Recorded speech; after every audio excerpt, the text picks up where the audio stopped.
Back in the early 2000s, the Smackdown series was one of the most highly anticipated annual franchises in video games. Despite critical acclaim and almost universal praise from the fanbase, the Smackdown series always had a habit of showing things that weren't actually in the official releases. As a young teenager, I used to sit and daydream, what if the attires looked like they did in the previews for Smackdown 2? What if the moves in Smackdown Just Bring It looked like they did in the previews?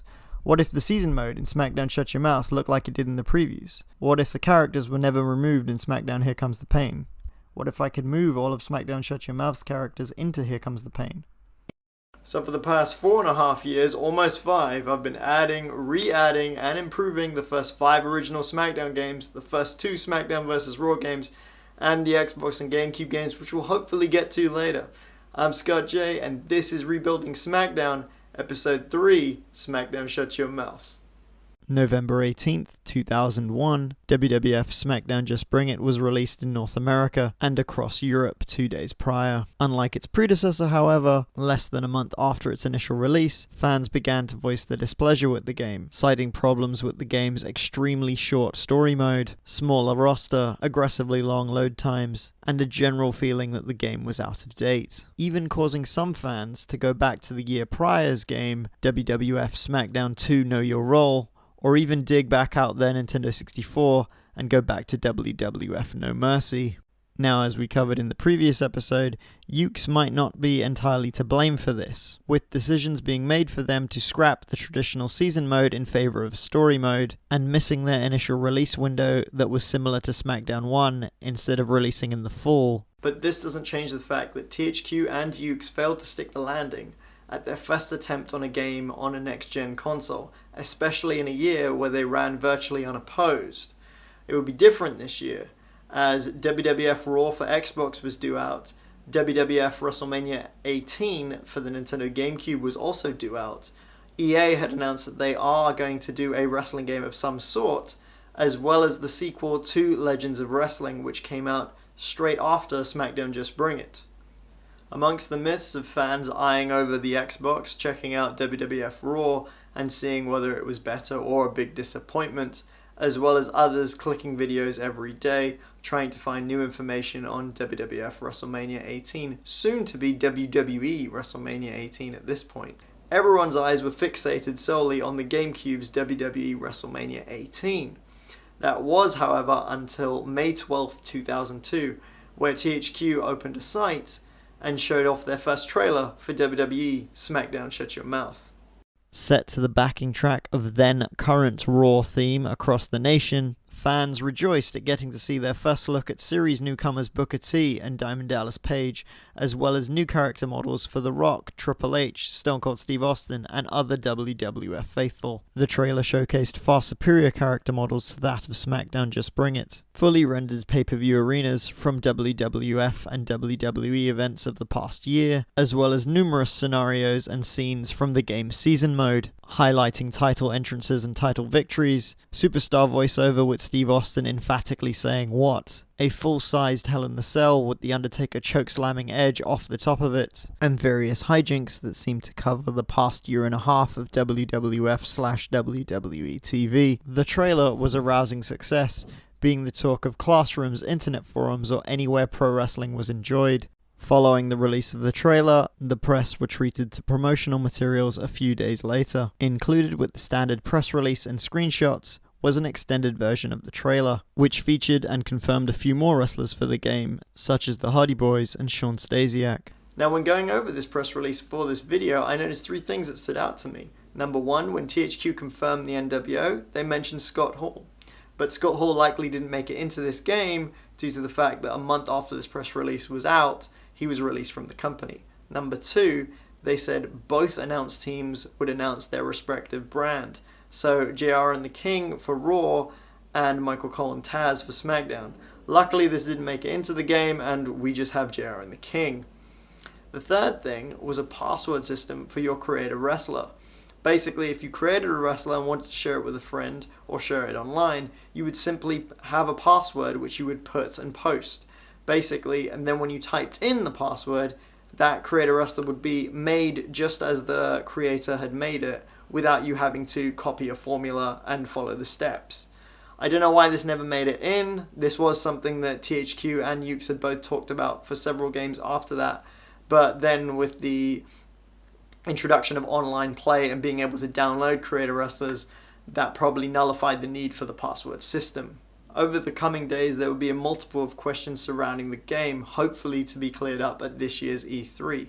Fans were pointing out that during the trailer, Vince McMahon suspends The Rock, which actually happened on the Smackdown after WrestleMania 17, whereas the end of the trailer is The Rock and Hulk Hogan shaking hands, which was at their match at WrestleMania 18. Looking back at the arenas, a lot of fans are wondering, does this cover at least some, if not all, of the Invasion storyline that happened in 2001 and work its way all the way to WrestleMania 18 in 2002? Another hot topic was titles. How many would there be, and would they be up to date by the time of release? At the start of the first trailer, The Rock is clearly seen posing with the WCW World Title. Triple H thereafter is seen holding both the WWF and WCW World Titles, recreating his WrestleMania 18 win, as well as later Chris Jericho holding the WWF title, attacking The Rock, causing some type of disqualification in a cutscene. This further fueled the speculation that the game's story mode would run from 2001 all the way to WrestleMania 18 in 2002, due to the game clearly having both the WWF and WCW world titles. While most were happy about this was a problem among some fans, as both the WCW and WWF world titles were taken off TV a month prior to the trailer's release and replaced with the brand new single Undisputed Championship title. A lot of us thought at the time that some of these questions would be answered at that year's E3. Aside from more footage of new and improved move animations, not much was revealed at all at E3 2002. Yes, the press got their hands on the game and got to play a few matches, but overall this was just the more well-polished Smackdown that we had played and seen before. A month later, the press were invited to an event hosted by THQ, obtaining new screenshots and information on the game, confirming new match types such as Elimination Tag and Slobber Knocker Everywhere. Most interestingly here, the European press had screenshots of Shane McMahon and Deborah, seemingly confirming them on the playable roster, leading fans to believe that we would see the Alliance storyline represented in some way in the season mode of the game. However, on the 11th of July 2002, all major media outlets were given fresh new screenshots and videos of the game, confirming more of the game's roster, including a freshly debuted Brock Lesnar, a bald Kurt Angle with new and updated singlet, Shawn Michaels added into the NWO, a look at the brand new Raw arena, and the updated design for the WWE Undisputed Championship. By the time the press received their preview builds, one thing was clear: THQ and Yuke's were absolutely determined to keep this game as up-to-date as possible, as not to repeat the mistake of the previous year. Yuke's was fighting an unwinnable fight. Ever since the Invasion angle, any time they thought they had caught up to the rapid changes of WWE simply began to change again. This was no longer a case of just a few new attires, maybe a new haircut, and a new signee. These were broad-stroke changes to the company, and they were happening almost every other month. THQ and Yuke's likely thought, much like the fans, that during the Invasion angle, the WWF was just going through a big change, and when it was over, we'd all go back to riding the wild rollercoaster ride that the company was for the previous 3 years. But this in fact was only the start of the changes. From new co-owners, the draft lottery, the new Raw set, the Undisputed title, vacating titles, said co-owners disappearing, the introduction of general managers, the breakups of several popular tag teams and nonsensical gimmick changes, not to mention the company name change from WWF to WWE. It was easy to see that Yuke's were doing their best to keep the game as up-to-date as possible, but even they couldn't keep up, as this game has to come out at some point, so there has to be a cutoff date. Less than a week after the game's first extensive preview, which covered season mode showing co-owner Ric Flair controlling Raw and co-owner Vince McMahon controlling SmackDown, on television, Eric Bischoff was brought in as the general manager of Monday Night Raw, and Stephanie McMahon returned to TV as general manager of Thursday Night SmackDown. If that wasn't bad enough, 2 months after the game had announced that it would feature the Undisputed Champion, who would travel between Raw and SmackDown as both brands' champion, the concept was ultimately scrapped on TV, bringing back the WCW World Championship and awarding it to Triple H as the World Champion of Raw, and moving the Undisputed title, renaming it the WWE title, not reverting back to the WWF title design, keeping the Undisputed design, and moving it exclusively to SmackDown. These changes, coupled with even more nonsensical changes such as vacating every single undercard title, was something that THQ and Yuke's could no longer worry about. The game was less than 2 months away from release.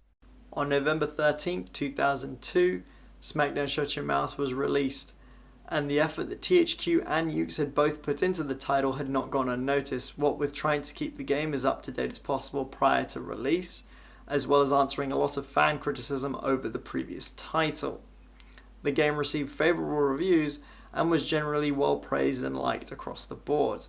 But for me personally, I was still missing the things that had been shown off in Trailer 1. I still wanted the WWF title, I still wanted the WCW title, I wanted Vince in the old suit, I wanted Shane McMahon, I wanted Deborah, I wanted everything. So I guess I'm going to have to put it all back in. Alright, let's take a look at what I've added back in first. I am happy to report that everything, bar one thing, has been added back in to SmackDown Shut Your Mouth, the Definitive Edition. That's right, everything that was removed, bar one thing, is all back in. Alright, so let's start with something small first. As you may have noticed, in every bit of promotional material that was released before the game's release, Vince McMahon wore a different suit. Now, I know this might not seem like a big deal to people, but to me, I really wanted this suit in the game and not the one he was given.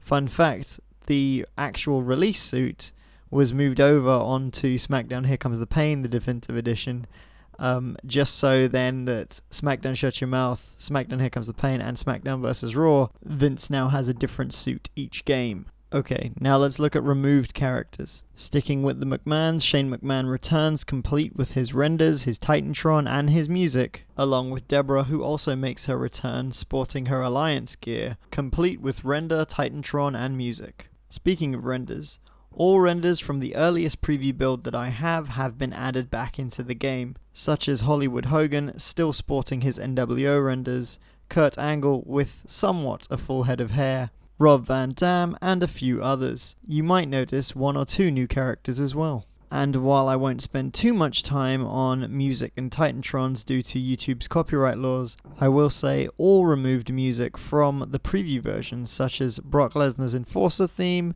as well as a whole host of extra music and Titantrons have been added into the game. Next, let's talk titles. I'll briefly speak about the titles here, but in the next video I will go in depth about the titles and title options you'll have for each version of SmackDown Shut Your Mouth, the Definitive Edition. First up, the WWF title from SmackDown Shut Your Mouth is completely restored, and here in all its glory from Trailer 1, with the blacked out WWF logo included. This is the exact same title from Trailer 1. Also completely restored and from the first trailer is the WCW World title. Yes, this is the exact belt from the first trailer with the included extra side plate from the WWF title. Back in 2002, even after SmackDown Shut Your Mouth's release, I used to constantly watch Trailer 1 over and over wishing I had either one of these titles. So it feels so great that even after all this time I can finally pick and choose which world title I want in my game. Now, if you're a fan of the single Undisputed title, and you finished SmackDown Shut Your Mouth back then, you would have been greeted with probably the best credit sequence in a WWE video game. If you look closely though, you would have seen a dual gold Undisputed title, just like the one on TV, instead of the texture they used for the final game, which was based on a replica belt which did not feature the two-tone gold. While I have no idea what made them switch to the inferior replica texture, it doesn't really matter now, as we finally have the two-tone gold Undisputed title back in the game. Speaking of titles, much like Here Comes the Pain, in the preview build of SmackDown Shut Your Mouth, if you play a match with a superstar that is a champion in season, they will enter with their championship title. This, however, was not in the retail release, so I've gone back in and put this feature back in. So yes, now, whoever your champions are in season, whenever you play exhibition, they will enter with their respective championships. This was something that used to annoy me so much, especially after I got Here Comes the Pain, so I'm so happy to finally have this in SmackDown Shut Your Mouth. And that's not all for championship titles. There'll actually be a few more championship options, which will be shown off in the features video in a few weeks. Onto arenas, and let's just say that the number one thing that people ask me about when it comes to the Smackdown arena is the Smackdown arena with the black apron. And yes, the Smackdown arena with the black apron is now back in the game. There were two versions of this, one in the early preview build with the older Smackdown Minitron, and one in the final preview build with the newer Smackdown Minitron. Both are available in different editions of the Definitive Edition. The Smackdown arena with the older Minitron will be included with all the arenas that still retain their WWF logos, whereas the Smackdown arena with the newer Minitron will be included with all the arenas with their WWE logos. Switching to Season Mode, and all characters have had their default attires changed to what they were in Trailer 1. This is a huge thing for me, as now when playing the game it is a near exact one-to-one copy of what you would have imagined it to be when first viewing Trailer 1. Now some of you may have clocked a problem here. While all the other attires are fine, what about Kurt Angle? One of the storylines you can encounter, Kurt Angle gets shaved bald and is wearing the red A singlet. So what would happen? So to counter this issue, I made a custom Kurt Angle, which is bald in the attire he wore in Trailer 1. Therefore now, Kurt Angle will have hair with the American flag attire, and then if you happen to get the storyline where he gets shaved bald, no problem. Now we're going to have a quick look at some of the extra attires that I've added in.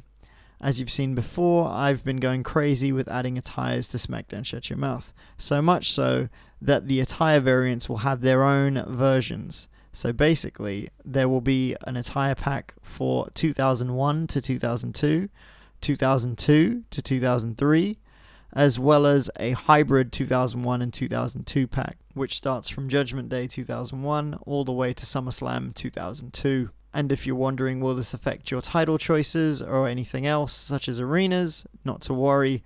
These will be completely independent, so depending on what attire pack you choose, you can still pick a different title pack. It does not matter.